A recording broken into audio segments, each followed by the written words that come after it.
In the ancient land of Shekala, where the sun painted golden hues upon vast savannas and mighty rivers whispered the tales of old, there lived a princess whose heart was as fierce as it was kind. Her name was Princess Kulala, and her father, the great king of Shikala, longed to find a husband worthy of her hand. But not just any man could marry a princess, only one who could prove his strength, wisdom, and heart. One day, the king sat upon his throne, surrounded by nobles and advisors. His voice was heavy with thought as he addressed the court. "My beloved wife is gone, and my daughter stands at the threshold of womanhood. But who among the men of Shekala is worthy to take her hand?" He paused, then rose, his staff held high. "I declare 5 tests. Any man who dares to win my daughter must pass them all. Only then shall he be called worthy." The drums of Shekala echoed far and wide as the king's decree spread across the land. Suitors arrived from distant kingdoms, eager to prove themselves. But none could withstand the trials ahead. Some fled in terror at the sight of the raging lion. Others were overwhelmed by the soldiers, and many fell before the giant warrior. In a quiet village far from the palace, a young man named Aduba worked tirelessly on his father's farm. He was strong and determined, with kind eyes and a heart that burned with ambition. One afternoon, as he gathered firewood, he overheard the villagers talking about the failed suitors. "Did you hear? Another suitor was defeated by the giant. None can pass the king's tests," one man said. Another laughed. "Only a fool would try now." That night, as Aduba rested from his day's labor, something strange happened. In a dreamlike vision, he saw his grandmother standing before him. Her eyes glowed with wisdom as she spoke, her voice echoing in the stillness. "Aduba, my child, greatness is coming your way. Destiny calls you, and your path will not be easy. But you must trust in your strength, your mind, and the heirloom I placed around your neck when you were born." As she spoke, the small necklace around his neck began to glow with a soft, golden light. Aduba gasped, staring at it in wonder. When he awoke, the vision remained clear in his mind. What did it mean? Why did his grandmother say greatness was coming his way? His heart raced with questions, but no answers came.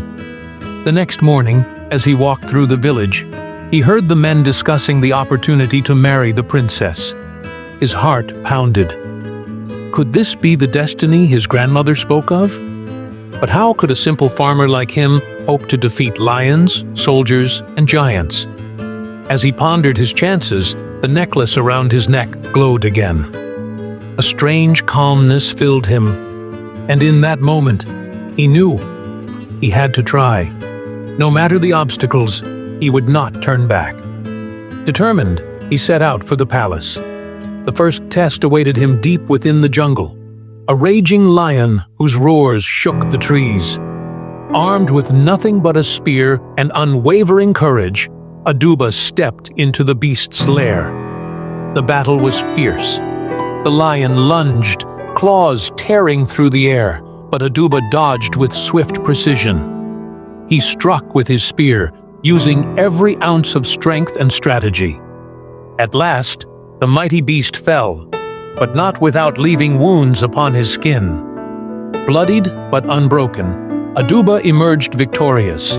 His next challenge lay within the great arena of Shikala, where 100 fierce soldiers stood in formation, waiting. Their general sneered as he stepped forward. "You're just a farmer's boy. Run home before we break you." But Aduba stood his ground. A man's strength is not in his birth, but in his will. The battle began. The soldiers attacked in waves, their strikes swift and merciless. But Aduba was faster. He weaved between them, using wit and agility rather than brute force. As the sun dipped below the horizon, Only one man remained standing, Aduba. Though exhausted, his spirit was unshaken. The third test awaited him in the heart of the kingdom, a towering giant with eyes like burning coals. The crowd whispered in awe as Aduba stepped forward, but he had a secret. As the fight began, the necklace glowed faintly, filling him with bursts of strength and clarity. The giant's blows were like thunder, each one enough to crush an ordinary man. But Aduba fought with the power of generations before him. After a brutal struggle, the giant fell, and Aduba, breathing heavily, stood victorious. The fourth test was a challenge of wisdom. Inside the palace, the king presented him with a riddle, written by the late queen herself. I am not alive, yet I grow. I don't have lungs, but I need air. I have no mouth, but water kills me. What am I? Aduba stared at the riddle, his heart pounding. He had fought with his hands, but now his mind was the battleground. Days passed, and frustration grew. Then, by the quiet banks of a river, he met an old man who sat watching the flames of a small fire dance in the breeze. The old man smiled. Sometimes, the answers we seek are hidden within simplicity. Think, young warrior, what thrives without life? Aduba's eyes widened with understanding. Fire. The answer is fire. When he returned to the palace and spoke the answer, a hush fell over the crowd. Then, murmurs of amazement spread through the hall. The final test was the most mysterious of all. The king's gaze was sharp as he spoke. One last test remains. Tell me the name my late queen gave our daughter. The name only a mother's heart would know. Aduba's heart sank. How could he possibly know such a thing? He left, wandering for days, nearly giving up. But just as despair crept in, the old man appeared once more and whispered, Her name is Nia, meaning purpose. Aduba returned to the palace, stood before the king, and spoke. Her name is Nia, the purpose of Shekala's heart. Silence. Then the king's eyes filled with emotion, and the hall erupted with cheers. Aduba had proven himself not only strong and wise, but worthy. That night, the kingdom of Shikala was alive with celebration. Drums thundered, dancers twirled, and the air was filled with joy. Aduba stood beside Princess Nia, their hands clasped, their eyes bright with a future yet to come. The story of Aduba teaches us that true greatness is not determined by birth, but by bravery, wisdom, and perseverance. A simple farmer's son became a legend because he dared to face the impossible. Bravery is not the absence of fear, but the will to push forward despite it. Challenges may seem insurmountable, but those who believe in themselves and refuse to give up will always find a way. If you enjoyed this story, be sure to like and subscribe to Novellas 360 for more. Many exciting and inspiring stories will be rolling out soon, so stay tuned.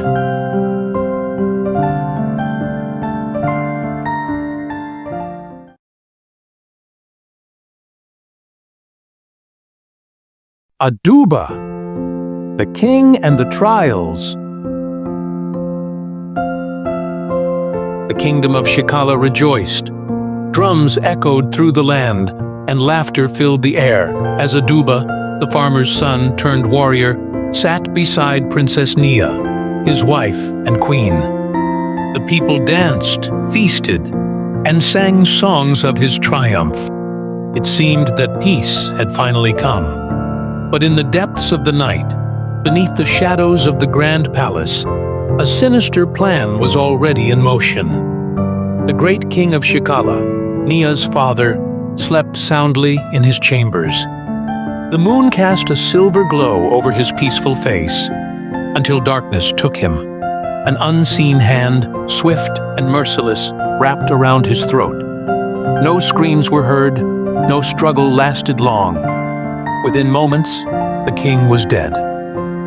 Outside, A palace guard patrolling the corridors happened to witness a shadow fleeing from the chamber. His eyes widened in horror. He turned to raise the alarm, but before he could utter a word, a dagger pierced his heart.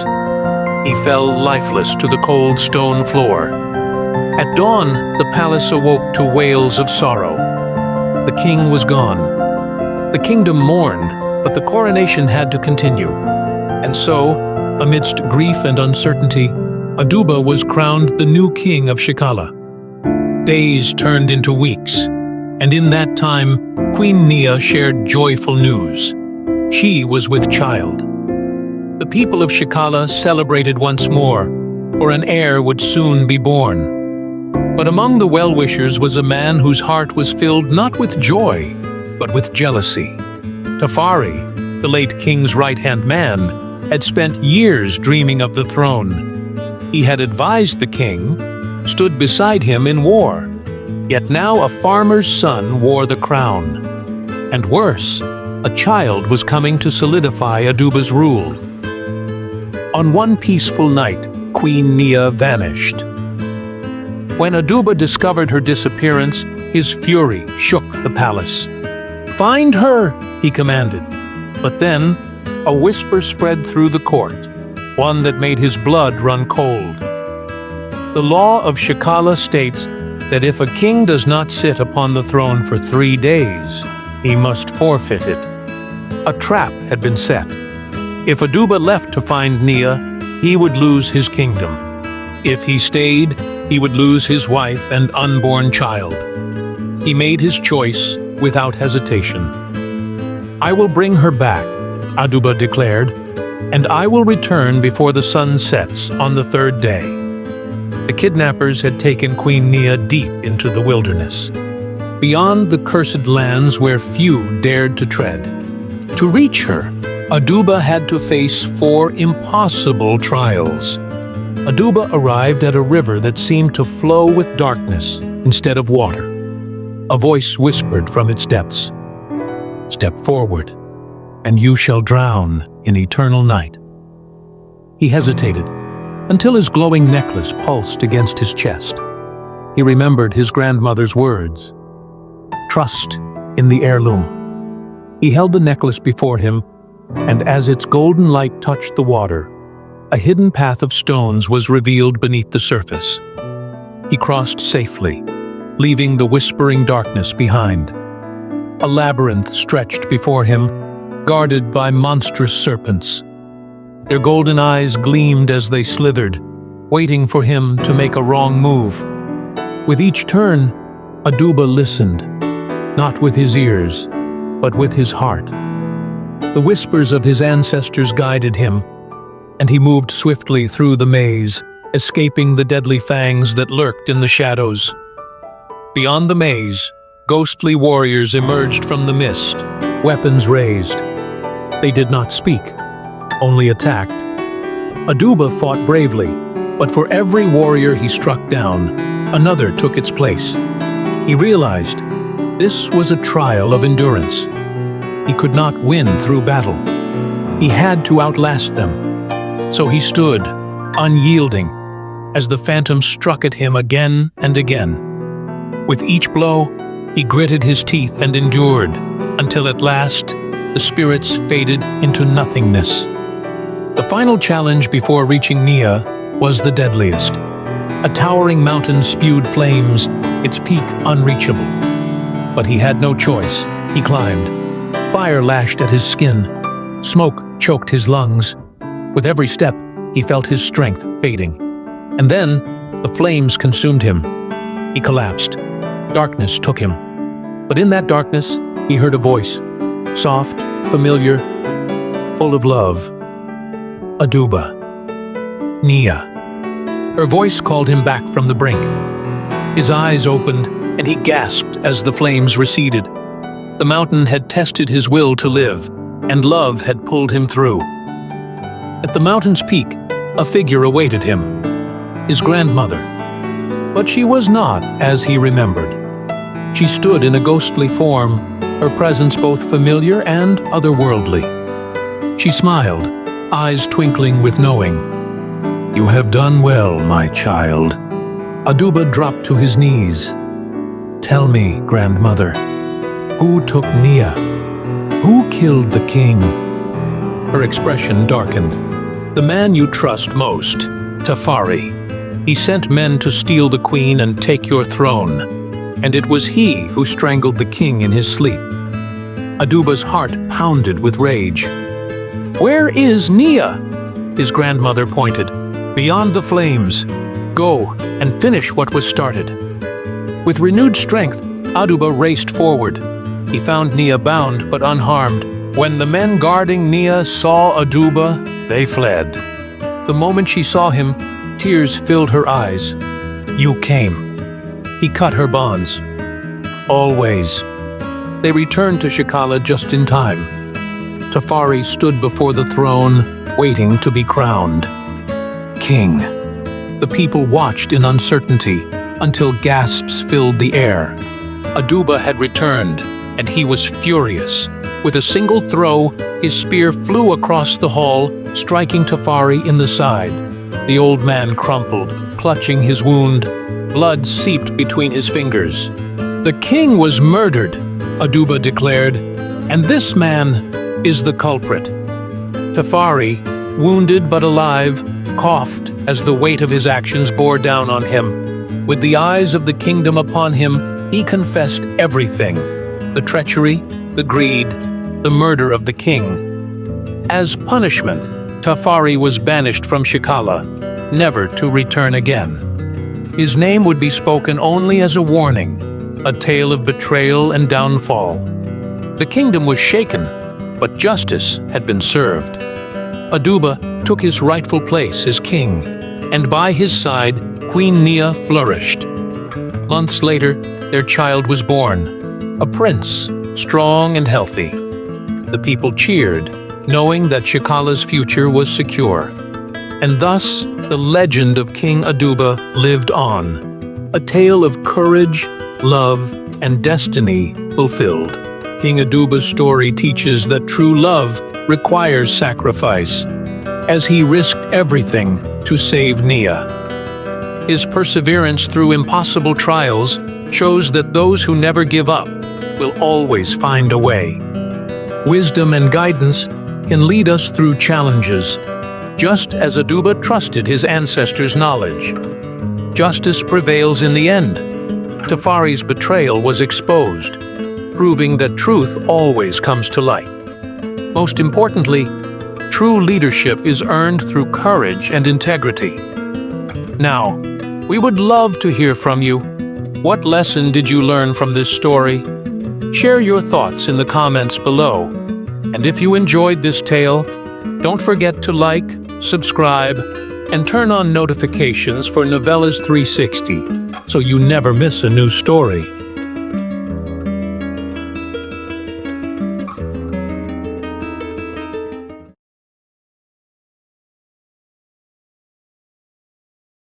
Aduba, The Ordeals of a Young Prince.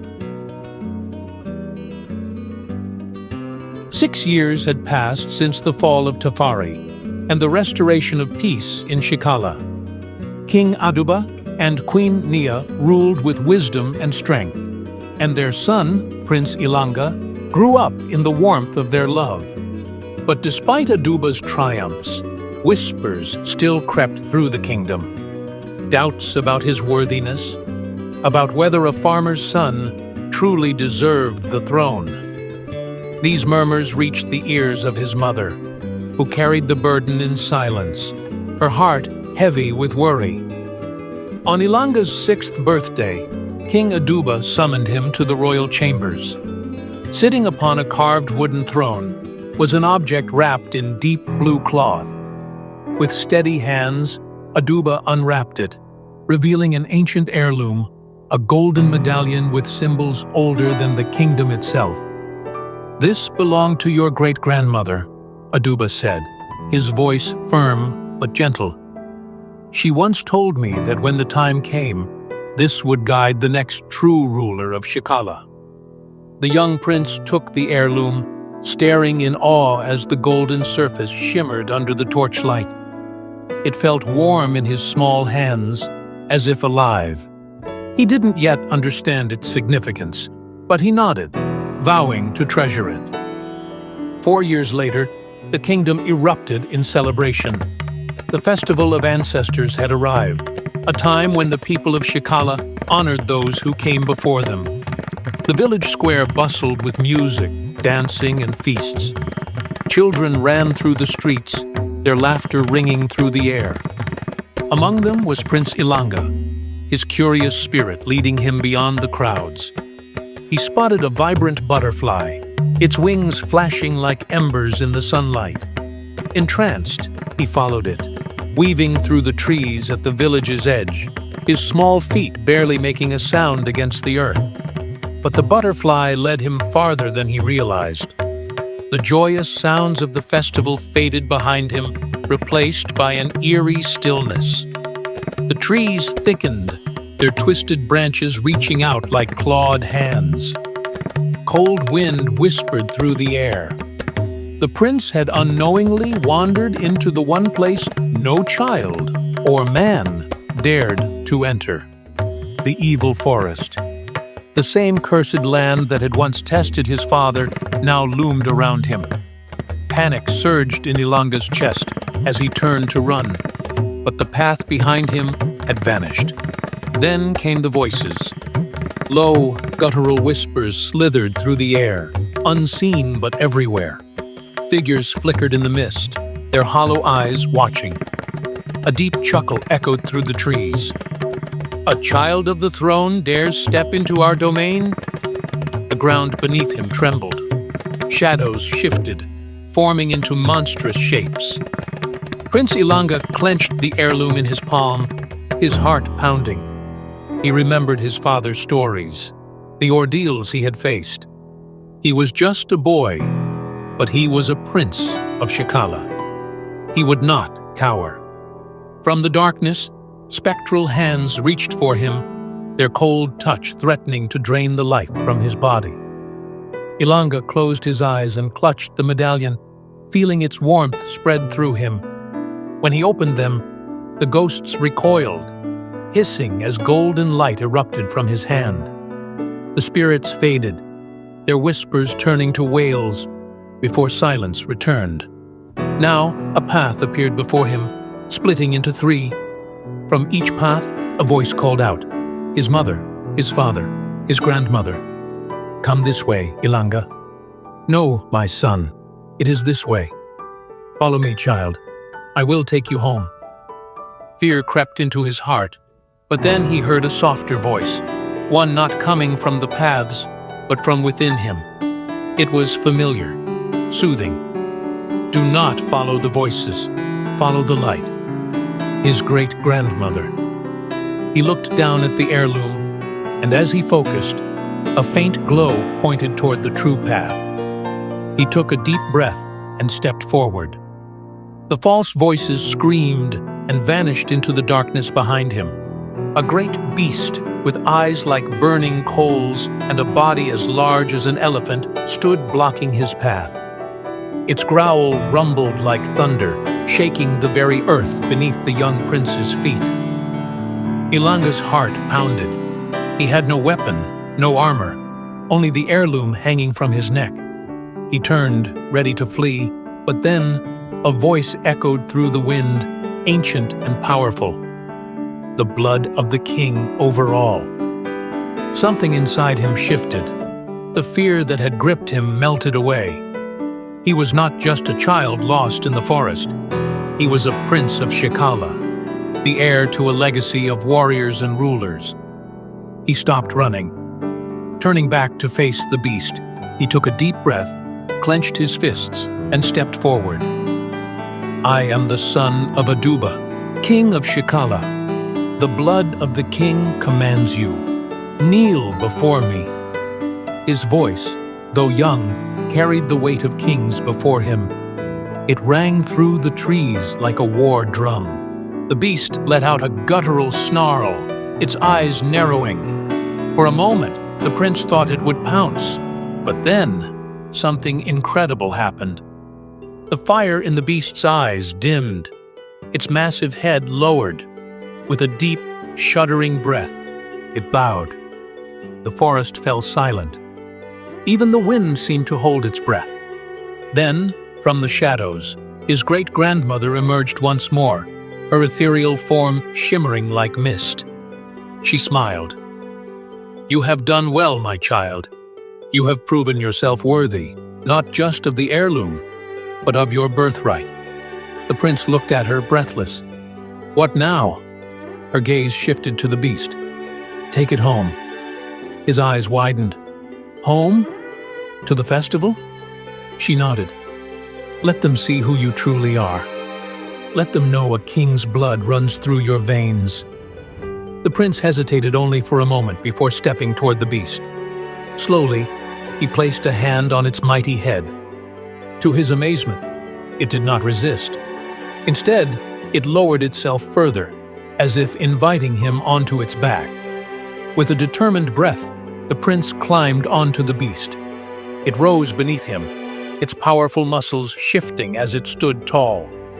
Then, with a single mighty leap, the beast bounded forward, carrying the prince out of the cursed forest and back toward the village. The festival was still in full swing.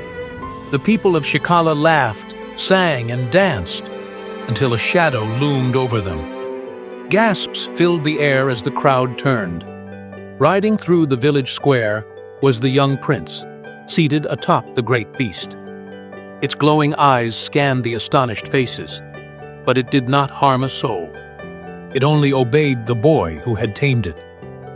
Aduba and Nia, standing at the center of the festival, watched in shock as their son rode toward them. The king's heart swelled with pride, and his mother's eyes filled with tears. A hush fell over the crowd. Then someone knelt. Another followed, and then another, until the entire village was on their knees, heads bowed in reverence. One elder whispered, "A true king's son." Another murmured, "The blood of the king over all." Then, stepping forward with a staff in hand, the wise one, an old and respected man of Shekala, raised his voice. "The boy has done what no man has dared. He has tamed the beast not by force, but by the blood that runs through his veins. This is no ordinary child. This is destiny." Murmurs spread through the crowd as the wise one continued. "Aduba's blood is that of kings. His grandmother was once a princess of another land, a kingdom that thrived until war came upon them.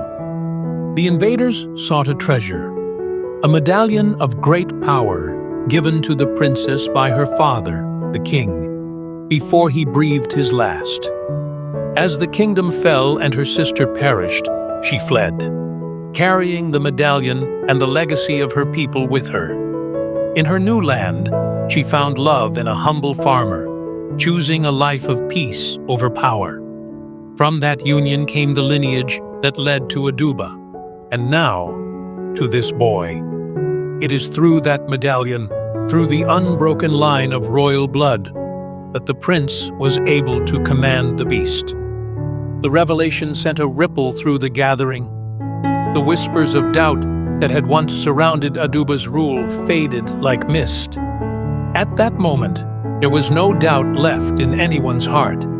This boy was destined for greatness. The prince smiled as he looked around at his people. Then, for the first time since he wandered into the forest, he laughed. The festival resumed, but this time, the celebration was not just for the season. It was for the young prince who had proved his worth. And thus, another legend of Shikala was born. If you enjoyed this story, don't forget to like this video. Share your favorite moment in the comments, a lesson you learned, and whether you think Ilanga is truly worthy of being the Prince of Shikala. Make sure to subscribe to Novellas 360 so you don't miss the next part, dropping soon. See you in the next one.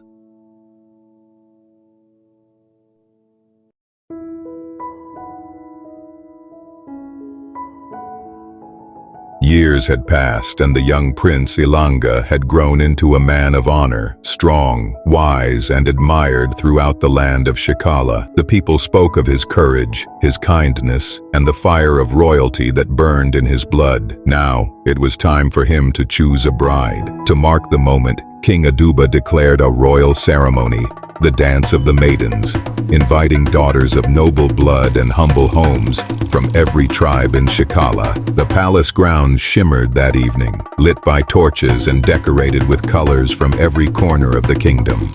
One by one, the maidens danced, each with grace, pride, and beauty. But then she appeared, Nayla, a vision of mystery and beauty, dressed in deep crimson silk, her eyes like midnight fire. She moved like the wind, calm, graceful, but impossible to catch. The moment Ilanga laid eyes on her, the world faded, and when the time came to choose, he stepped forward without hesitation. "Her," he said, "she is the one." The people cheered, but not everyone smiled. Queen Nia watched silently from her throne. Something unexplainable stirred, not jealousy, not dislike, but unease. She could not explain it, nor could she prove it. Yet she whispered to Aduba, "There is a shadow behind that smile." But her husband said nothing, and her son was already in love. What none of them knew was this: Nayla came not from the hills of Shekala, but from the Ashkaran wastes, a cursed land beyond the border. The same land whose warriors once destroyed the village of Aduba's grandmother in search of the medallion, and now they wanted it back. Nayla had been sent by Maduwan, the evil one of Ashkara, a twisted seer who mastered the dark arts. She was his weapon, her mission: earn the prince's love and take the medallion. And so, one quiet night, as Ilanga slept peacefully beside her, she opened a pouch hidden in her robes. She poured a black powder into his evening drink, a potion crafted by Maduwan himself. The prince drifted into a deep sleep. Nayla moved quickly. She entered the sacred chamber where the medallion hung in silence. Its golden surface flickered, as if sensing danger. She whispered an incantation. The medallion dimmed. She took it and vanished into the night. At dawn, the guards discovered the empty shrine. Panic spread. The medallion, the heart of Shekala, was gone. Queen Nia stood before the people and declared, "It was Nayla. I saw it in her eyes from the beginning." But the people did not believe her. And worse, Ilanga, heartbroken and dazed, defended his bride. "She would never do this," he said. "You are wrong, mother." But Nia knew. Without waiting for approval, without fear, Queen Nia rode alone into the forest, the same cursed land her son had once faced. She followed Nayla's trail, guided not by tracks, but by instinct and spirit. Deep in the woods, by the ruins of an ancient temple, she found her. Nayla stood with the medallion in hand, cloaked in a circle of black fire. "You came alone," Nayla sneered. "You're brave, or foolish." "I came for what is mine," Nia replied. And then, it began. The ground cracked, shadows moved. Nayla raised her hands and summoned the dark energy of Ashkara, swords of flame, whispers of the dead, visions meant to confuse and terrify. But Queen Nia was not afraid. She fought with the spear of the royal guard, the same weapon used by her great-grandfather in the old wars. She dodged fire, shattered illusions, and struck with the precision of a lioness. Nayla was powerful, but Queen Nia was Shekala. They battled for what felt like hours, light clashing with shadow, truth against deceit. At last, as Nayla tried to summon one final spell, Nia hurled her spear with all her strength. It struck the medallion, knocking it from Nayla's hand. The black fire vanished, Nayla fell. Nia took the medallion and walked away, not out of mercy, but because Shekala needed her more. She returned to the palace with bruises, torn robes, and the medallion. The people gasped. Ilanga stood frozen. "She drugged you, Ilanga," Nia said, placing the medallion in his palm. "She never loved you.